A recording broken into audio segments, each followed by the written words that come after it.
J'ai trouvé ce matin une citation d'André Gide que j'ai bien aimée, parce qu'elle dit que l'homme ne peut découvrir de nouveaux océans tant qu'il n'a pas eu le courage de perdre de vue la côte. Quand j'étais petite, je rêvais de découvrir le monde, je voulais voyager, j'avais décidé que j'aurais vu, avant de mourir, tous les pays du monde. Donc j'allais devoir partir sur les océans. Et donc je me suis dit qu'il allait falloir que j'aie le courage de perdre de vue la côte. La condition où nous vivons, la condition où nous sommes, ce que l'on nous dit, ce que l'on nous fait penser, n'est pas nécessairement ce que l'on doit penser, la façon dont on doit vivre et la façon là où on veut aller. Et que donc, il faut penser différemment et vivre différemment.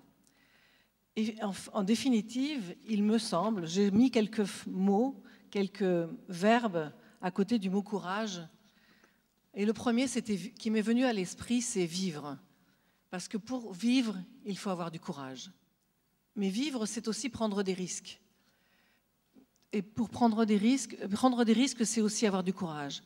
C'est prendre des risques parce que, comme je le disais avant, il me semble qu'il faut penser différemment. Et parfois accepter la possibilité de perdre. Accepter la possibilité de perdre, c'est-à-dire accepter la possibilité de se tromper.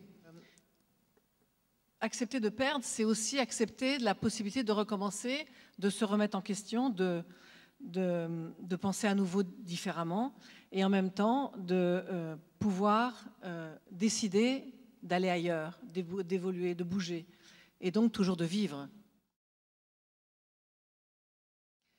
Et je pense que c'est ça là, le courage du projet.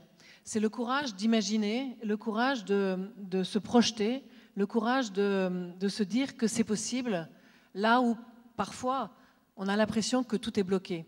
C'est le courage de se dire que justement ce n'est pas impossible et que même si 20 personnes en face de vous vous disent que non, c'est pas possible, eh bien c'est de trouver quand même, en cherchant le chemin par lequel passer pour passer de l'autre côté et aller plus loin.